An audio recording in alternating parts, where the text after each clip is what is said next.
ব্যক্তি একবার সুবহানাল্লাহ বলবে মিসলু উহুদ, আল্লাহ সুবহানাহু ওয়া তাআলা তার আমলনামাতে নেকি দিবেন উহুদ পাহাড়ের সমান। আলহামদুলিল্লাহ মিসলু উহুদ, একবার আলহামদুলিল্লাহ বলা উহুদ পাহাড়ের সমান নেকি। লা ইলাহা ইল্লাল্লাহ একবার যদি পড়ে তার আমলনামাতে উহুদ পাহাড় সমান নেকি। আল্লাহু আকবার যদি কেউ একবার পড়ে তাহলে তার আমলনামাতে উহুদ পাহাড় পরিমাণ নেকি। তাহলে আপনি যে চারটা তাসবিহ পড়লেন সুবহানাল্লাহ, আলহামদুলিল্লাহ, লা ইলাহা ইল্লাল্লাহ, আল্লাহু আকবার, আপনার আমলনামাতে কয় উহুদ পাহাড় নেকি হলো?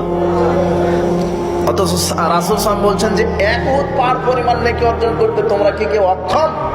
সাহাবারা এটাতে আশ্চর্য হয়ে গেছে, কিভাবে সম্ভব। তো এই মাজলিসে এসে তাসবিহ পাঠ করতে হয়, আর তাসবিহ পাঠ করলে নেকি হয় এক উহুদ পাহাড় পরিমাণ নেকি হবে শুধু সুবহানাল্লাহ যদি একবার বলেন। আর এখানে আপনি নেকির জন্য আসেননি। রাসূল সাল্লাল্লাহু আলাইহি ওয়াসাল্লাম বলছেন আদাবুল মুফরাদের হাদিসটা সহিহ 596 নম্বর হাদিস।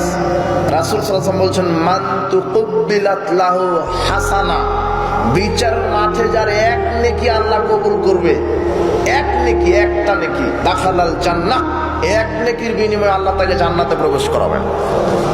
জান্নাতে যেতে বেশি নেকি লাগবে না। কিন্তু মানুষের নেকি আমল নষ্ট হবে বহু কারণে।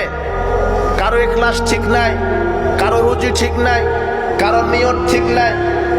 মুসলিমরা অনেক আমল করছে না, আপনি এখানেই বসে আছেন, আপনার নিয়ত ঠিক নাই।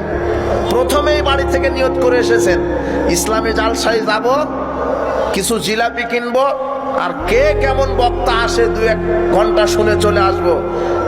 এসে যে জিকির করবেন, কোরআন সুন্নাহ শুনবেন, কোরআন সুন্নাহ মানার নিয়তে আসবেন, এই নিয়তি করেননি, আপনি কোনো নেকি পাবেন না।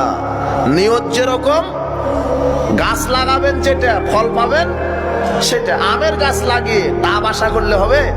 আপনি নিয়ত করেছেন এক, আপনি পাবেন নাকি? পাবেন না।